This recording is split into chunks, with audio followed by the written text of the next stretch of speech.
Si ustedes tuvieran el privilegio de hacerle una pregunta a una persona que admiran, una persona con experiencia, una persona que ha llegado a la cima del éxito, ¿cuál sería esa pregunta? Porque hace unas semanas tuvimos ese privilegio. Un grupo reducido de personas estuvimos al frente de dos personalidades. Y una persona en medio de este grupo le hizo esta pregunta a uno de esos hombres: ¿qué consejo le daría a un joven que quiere servir a Dios? Y recuerdo que todos estábamos ahí a la expectativa por oír cuál iba a ser su respuesta, como esto es lo que necesitamos. Y él dijo: los jóvenes piensan en ser grandes predicadores, en escribir libros que tengan éxito, en ser cantantes reconocidos, en tener ministerios internacionales, construir iglesias espectaculares. Pero el mejor consejo que puedo darles es: vivan la vida de un cristiano. Y cuando él dijo eso, yo pensé, solo eso. O sea, yo me fui hasta Londres para oír eso. Pero es que esa frase es bien profunda. Y es quizás la necesidad más grande del cristiano hoy. Vivan la vida de un cristiano. Luego él dijo, en una ocasión me preguntaron qué pensaba yo acerca de un hombre que en ese momento era quizás la persona más conocida a nivel mundial, un gran predicador, había escrito una cantidad de libros, tenía un ministerio de televisión visto por multitudes, su iglesia era espectacular. Pero en un programa de televisión, esos programas investigativos mostraron que había mentido, con el propósito de motivar a la gente a dar ofrendas. Dijo lo que algunos considerarían una mentirita. Y a partir de ese momento todo se derrumbó. Fíjense que no fue lo que muchos llamarían un pecado grande, fue una mentira. Y a partir de ese momento la gente se le fue de la iglesia. Tuvo que bajar, quitar su programa de la televisión. Su matrimonio se acabó. Su hogar se desmoronó. Entonces, cuando a él le preguntaron qué pensaba acerca de ese hombre, su respuesta fue la siguiente: su vida no estaba balanceada. No había un balance entre sus logros y su carácter. Es que muchos, gracias a la unción que Dios les ha dado, a su favor, quizás a sus dones, en cuestiones de éxito, están aquí arriba, pero su carácter está aquí abajo. Y es necesario hacer un balance. Si es necesario, hay que bajar de ese lugar de protagonismo y subir el carácter.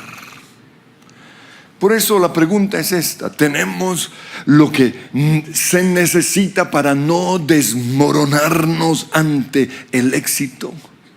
La Biblia dice que el sabio construyó su casa sobre la roca, sobre algo sólido. Tenemos nosotros el carácter que va a sostener la influencia, la fama, el poder, la unción que Dios nos ha dado o que nos va a dar.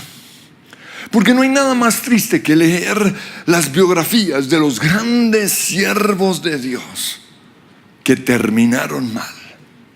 No se trata de llegar a la cima, sino de no caer cuando estemos allí. Yo siempre he dicho lo siguiente, que el éxito de un cristiano es como el paracaidismo. Lo más importante no es el inicio, sino el final. Si un paracaidista cae mal, se muere.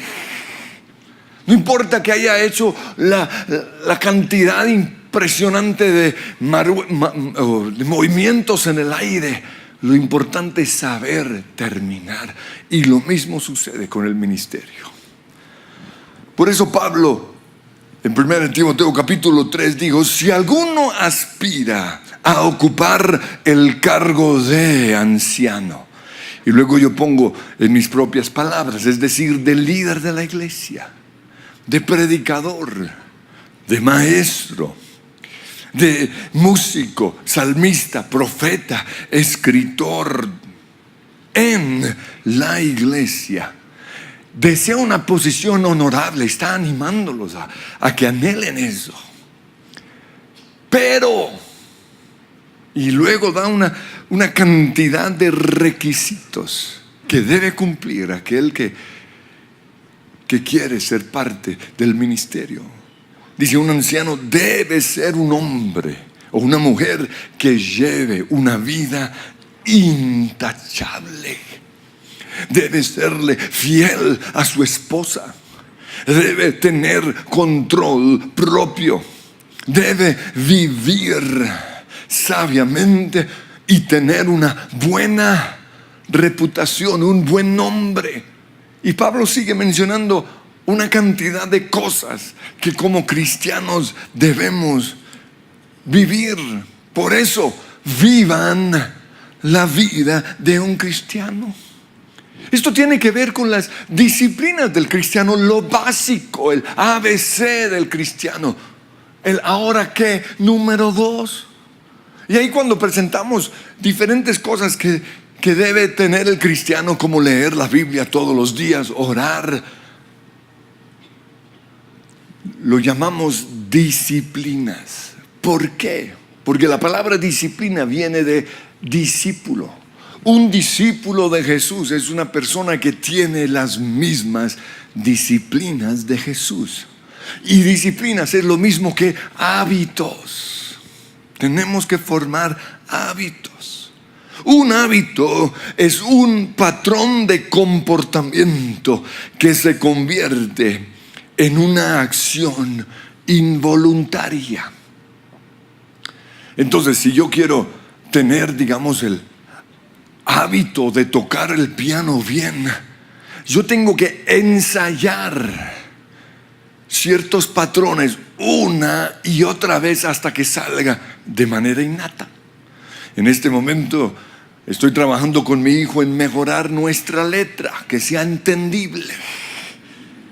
Y para lograr eso, ¿qué hay que hacer? Planas. ¿Para qué? Para que se vuelva una acción involuntaria. Entonces hay hábitos buenos, como lavarse los dientes, es un buen hábito. Como tomar agua, hacer ejercicios, despertarnos y acostarnos a la misma hora, sonreír, saludar. Todos estos son hábitos buenos. Pero también encontramos hábitos malos, como sacarse los mocos en Transmilenio. Malo. Como no lavarse las manos después de ir al baño. Malo. O sea, cuando yo voy al aeropuerto y entro a un baño de 10 personas, 9 sacan su cosita y luego no se lavan las manos. ¡Guácale! Uno piensa como: aléjese de mí. ¡Ay, hermano Andrés! ¡No! Mal hábito. Entonces yo pienso, de 10 personas o 10 hombres en la iglesia, 9 no se lavan las manos. ¡Qué cochinos! El hábito de criticar, el hábito de hablar mal, de quejarse, el cigarrillo, las drogas, las apuestas, son hábitos malos. Y un hábito se vuelve un vicio cuando perdemos el control. Pablo dijo en 1 Corintios 6:12: todas las cosas me son lícitas, pero yo no me dejaré dominar de nada. Entonces, cuando uno tiene un mal hábito, es muy difícil dejarlo y comenzar y formar uno bueno. Por esa razón, el mejor tiempo para formar hábitos buenos es la niñez. Pero como no lo hicimos, ahora nos toca dejar los malos hábitos y formar buenos hábitos. ¿Y cómo lo hacemos? Pues de eso se trata precisamente el ayuno. En Isaías el Señor claramente nos dice, 58:6, que el ayuno no es aguantar hambre. Muchos no lo entendieron y aguantan hambre. No.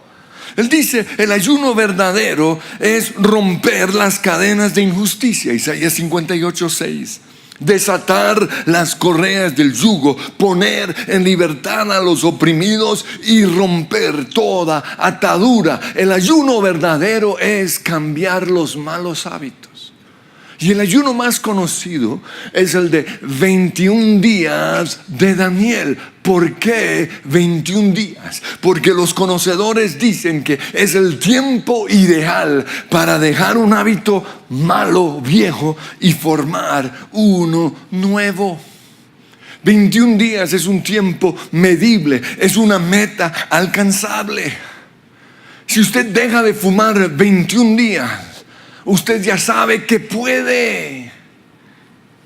Si usted deja de comer en las noches 21 días, usted ya sabe que puede. Pero para esto hay unas palabras que debemos tener en cuenta. La primera es reemplazar. Cuando voy a dejar un mal hábito, tengo que reemplazarlo por uno nuevo. Si usted va a dejar el hábito de las maquinitas o de los juegos de computador, usted tiene que reemplazarlo por hacer deporte, por aprender a tocar la guitarra. Tiene que reemplazarlo. También hay que trabajar con un solo hábito a la vez. Otra palabra es secuencia, ¿no? Las planas son secuencias. Ensayar un instrumento es una secuencia. Entonces, la secuencia debe ser algo que se hace siempre el mismo día y a la misma hora. Si no hay secuencia, no sirve. Entonces, la mejor secuencia es todos los días, a la misma hora. Otra cosa que debemos tener presente es que hay que darle una razón a la mente para que no se rinda, porque la mente siempre va a querer rendirse. La mente va a decir cosas como: no me quiero levantar, no he bajado nada de peso, esto no sirve para nada. Entonces, de manera inmediata hay que decirle a esa mente: si no te levantas, te vas a parecer como un marrano, o eres mediocre. Hay que ofender a esa mente. Y lo otro, hay que quitar toda fuente de tentación. Si lo que me tienta es el televisor o el internet durante 21 días, tengo que desconectarlo totalmente. Si lo que me tienta es ver a otra gente comer, tengo que alejarme de esa gente 21 días para lograr la victoria. Y lo otro es que hay que rendirle cuentas a alguien. Y si no hay una persona, a un papel. Escriban lo que están haciendo esos 21 días. Entonces, teniendo esto presente, vamos a ver la frase de este gran hombre de Dios: vivan la vida de un cristiano. Un cristiano vive la vida que vivió Jesús. Pablo dijo en 1 Corintios 11:1: ustedes deberían imitarme a mí, así como yo imito a Cristo. Entonces, lo primero, un cristiano ora todos los días. Lo que nos enseñaron en la escuela dominical, ¿recuerdan? Lee tu Biblia y ora cada día. Ora cada día, ora cada día. Todo el tiempo nos lo cantaban. ¿Por qué? Porque el cristiano debe leer la Biblia y orar todos los días. Y no quiero profundizar en este tema hoy. Simplemente quiero decirles que orar es hablar con Dios. Así de fácil. Para los que no me entienden, orar es chatear con Dios. Entonces, así como usted puede chatear con sus amigas y con sus amigos horas, haga lo mismo. ¿Qué le dice usted a sus amigos mientras chatea? Dígaselo a Dios. Exprésele su amor. Dígale lo rico que fue su día. Dele gracias. Es simplemente hablar con Dios. Pero ¿cómo podemos volver la oración un hábito? Pues aquí viene la palabra, secuencia. Debe ser una rutina diaria a la misma hora y en el mismo lugar. Y el mejor ejemplo es Jesús, Marcos 1:35. Muy de madrugada, cuando todavía estaba oscuro, Jesús se levantó. Él tenía ya una hora establecida. En mi caso personal, yo todos los días me levanto a la misma hora, aunque no quiero. ¿Por qué? Porque ya hay una rutina. Mi esposa dice, pero hoy es festivo, duerma más. No puedo. Estoy ahí aburrido en la cama, esperando que me suene el despertador. ¿Por qué? Porque ya formé el hábito, al igual que Jesús. Pero miren lo interesante, Jesús muy de madrugada se levantó. Si usted no sale de la cama, no lo va a lograr. Salió de la casa, una acción, y se fue a un lugar.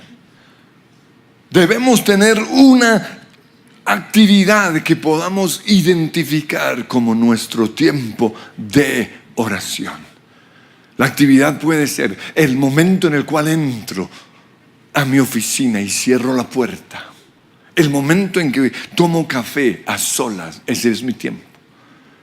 Lo que yo hacía antes era cada vez que iba a sacar el perro, sabía que ese era mi tiempo de oración. Entonces, tan pronto salíamos de la puerta, los dos empezábamos a orar en lenguas.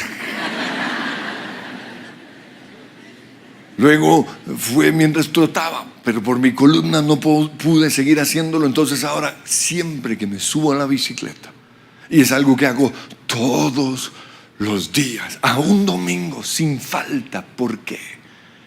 Porque así como mi cuerpo necesita el ejercicio físico, mi mente, mi espíritu, mi ser necesita hablar con Dios. También para orar tengo que aprender a hacerlo. Jesús dijo, no pudieron orar ni siquiera una hora. Un cristiano debe poder orar a solas una hora. Si usted no puede hacerlo, venga a la oración. Pero no repita como una cotorra lo que el atolondrado del frente está diciendo. No. Lo único que nosotros hacemos es motivar su oración, poner el espíritu. Si no puede venir, conéctese por la emisora o por internet. Pero hay que aprender a orar. Es necesario la oración a solas y también la oración como iglesia. Porque algunos dicen, no, yo no voy a la iglesia porque yo oro solo. Sí, eso es bueno, pero no puede perder lo otro. La Biblia dice en Mateo 6:6, cuando ores, apártate a solas. Tenemos que aprender a orar a solas. Cierra la puerta detrás de ti y ora a tu Padre en privado. Pero en Hechos 1:14 dice, todos se reunían y estaban constantemente unidos en oración. En Hechos vemos que había un día de oración, un tiempo de oración. No, más bien, todos los días había una hora. Dice, a la hora de la oración ellos iban al templo. Necesitamos orar con la iglesia. En segundo lugar, un cristiano habla vida. Proverbios 18:21 dice, la muerte y la vida están en el poder de la lengua. Los que se mueren antes de tiempo es porque siempre hablaron muerte. Los que disfrutan la vida, los que tienen una vida abundante es porque siempre hablaron vida.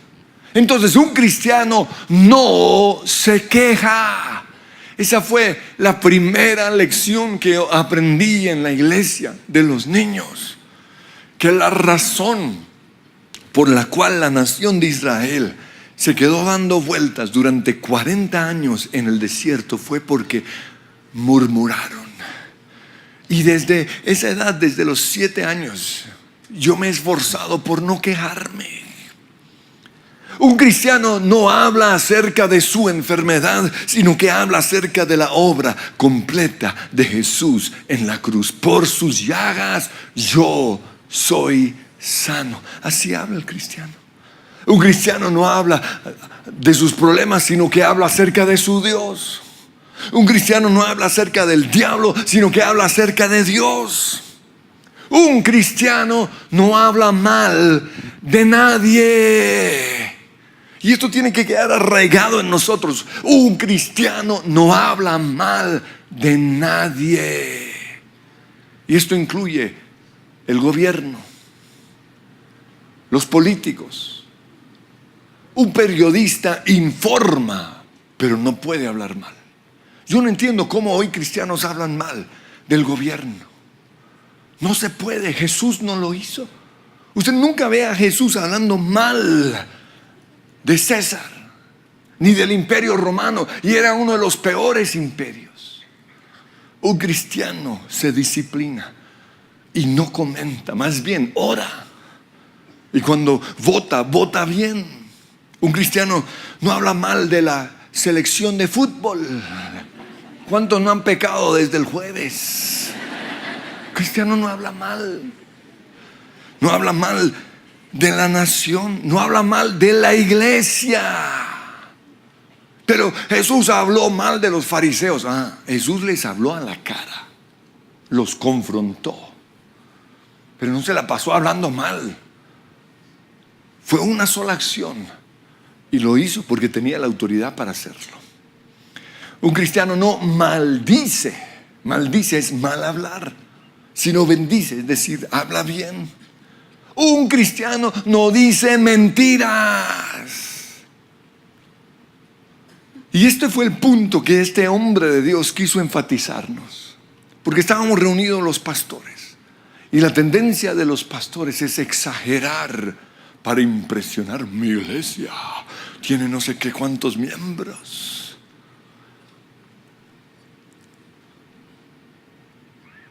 Lo ilustro de la siguiente manera. Cuando los cristianos nos reunimos, ya sea en la Plaza Simón Bolívar o en el Parque Simón Bolívar, decimos cosas como 1 millón de personas se reunieron. Y frases como esas llevaron a especialistas de la universidad a medir exactamente cuánta gente cabe en esos lugares. Y esto salió en el periódico hace unos años. Y sabía que la respuesta fue impresionante. En la plaza no caben sino 46,000 personas. ¿Cómo le meten los cristianos 1 millón? No sé. Y en el parque no caben sino 80,000. El problema cuando un cristiano exagera es que pierde credibilidad. Y si yo no tengo credibilidad en mis palabras, no tengo autoridad.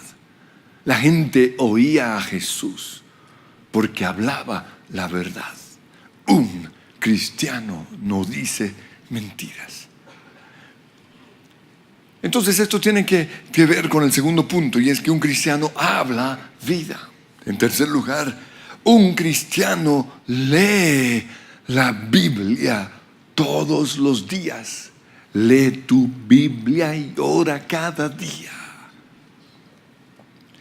Entonces, ¿qué puedo yo hacer para formar ese hábito de leer la Biblia todos los días? Pues comparto algunas cosas de mi vida personal. Yo trataba de hacerlo y no podía. Trataba de leer la Biblia en un año y fallaba. Hasta que finalmente dije, no más. Y escribí detrás de un calendario que tenía en mi cuarto: no desayuno sino hasta que lea la Biblia. Por eso me adelgacé tanto. No es cierto. Ese fue el voto que yo tuve que realizar. ¿Por qué? porque jamás enfrento el día sin desayunar. Es mi plato favorito. Y logré la disciplina. 3 o 4 años leía la Biblia de pasta a pasta cada año gracias a ese pacto. Pero también hay que tener un lugar asignado. Hay que tener un objetivo y cumplirlo. No, mi objetivo ya no es leer la Biblia en un año, ya mi objetivo es 2 a 3 capítulos todos los días. O simplemente 20 minutos. Algo que pueda ser realizable. Pero cuando nosotros mostramos nuestro deseo, Dios interviene. Y lo ilustro con lo que me pasó cuando fui a estudiar a Estados Unidos. Yo ya tenía la disciplina de orar 1 hora todos los días. Pero cuando llegué allá, ese frío me dio como pereza. Y las 2 primeras semanas no lo hice, no salía a caminar, a orar. Pero Dios, ¿qué hizo? Cuando comenzó a llegar todos los estudiantes, como 700 vivían en ese edificio de 10 pisos, acabaron el agua caliente. Yo me fui a bañar a las 7 de la mañana y eso estaba frío. Me tocó buscar la hora en donde estaba caliente, y la única hora en donde el agua todavía estaba caliente era las 5:30. Yo me imagino a Dios riéndose de mí, que no iba a orar. Porque ¿qué hacía yo después de las 6? Pues tocaba orar. 6 a 7 oré. En cuarto lugar, un cristiano nunca falta a la iglesia. En mi casa faltar a la iglesia era pecado. Esa no era una opción. ¿Por qué? Porque Dios nos dio 6 días para nosotros y pidió que le diéramos un día a Él. Lo que pasa es que hoy ese cuento de que a partir de la cruz todos los días son del Señor ha hecho que muchos folclóricamente falten a la iglesia. O sea, si todos los días son del Señor, venga a la iglesia todos los días. Eso hicieron los cristianos en el libro de Hechos. Por alguna razón, Dios estableció 6 días para trabajar y 1 para descansar. Su intención fue que no existiese excusa alguna para faltar a la iglesia. O sea, ¿qué marido falta a la casa? No, mija, hoy no voy. Se me presentó algo en el trabajo. La mujer lo mata. Pues Dios es como una mujer. Dice en Hebreos 10:25, no dejemos de congregarnos. Simplemente el consejo es este: vivan la vida de un cristiano. En mi tiempo solo había una opción de reunión. Ustedes tienen 8 diferentes opciones. Y además tenemos el internet. Pero el internet no puede reemplazar la venida a la iglesia.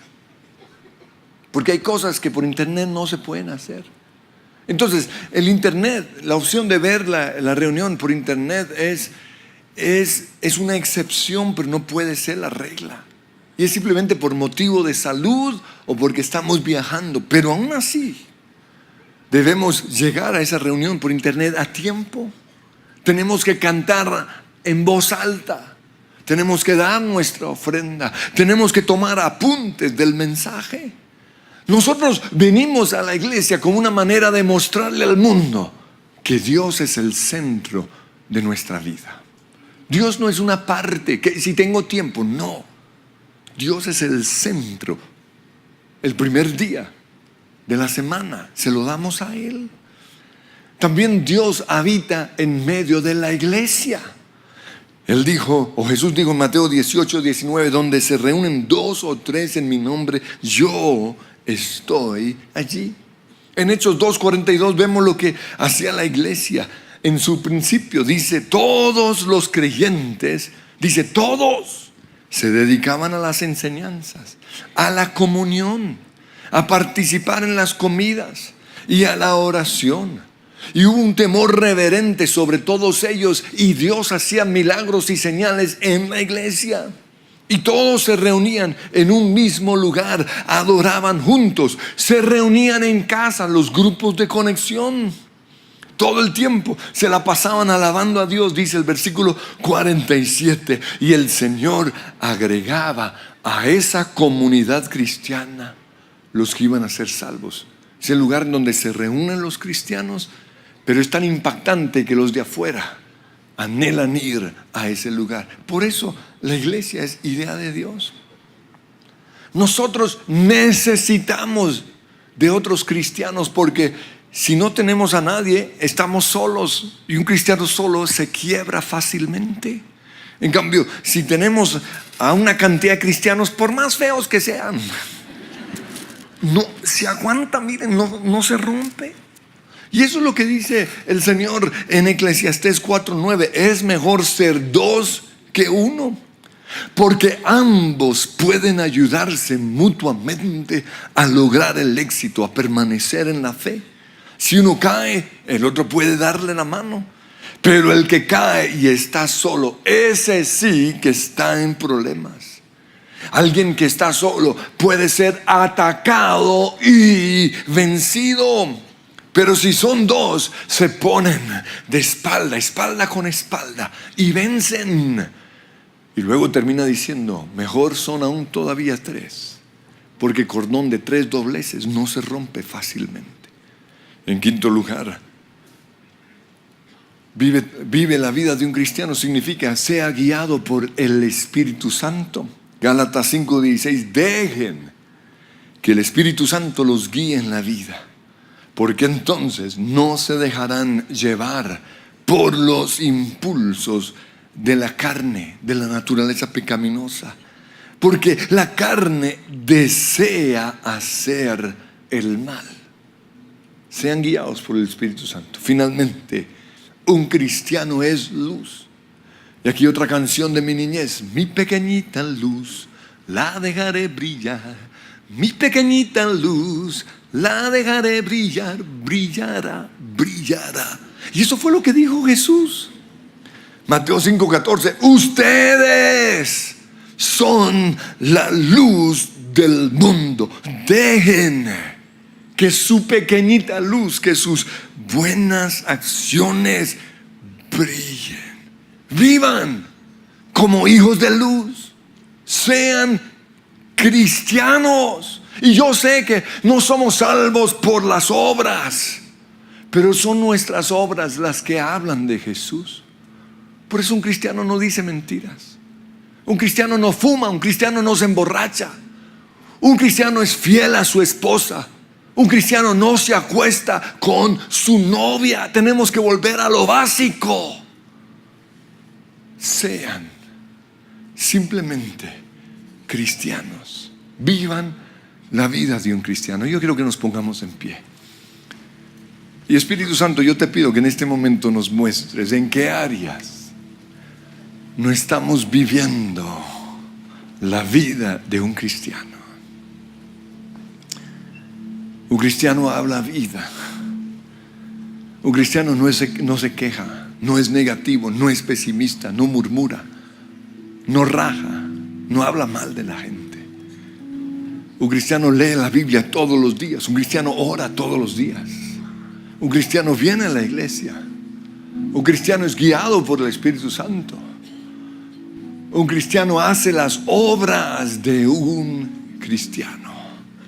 Y Señor, esa es nuestra oración y nuestro deseo. Es tu amor que quita el temor, sana mi dolor. Estás tan cerca, amo escuchar tu voz.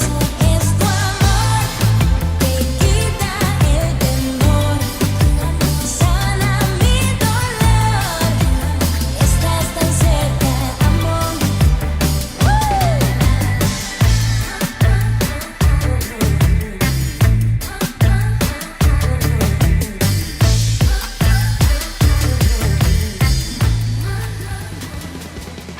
Si les gustó este video, pueden suscribirse al canal de El Lugar de Su Presencia en YouTube. De esa manera gozará de todos nuestros beneficios.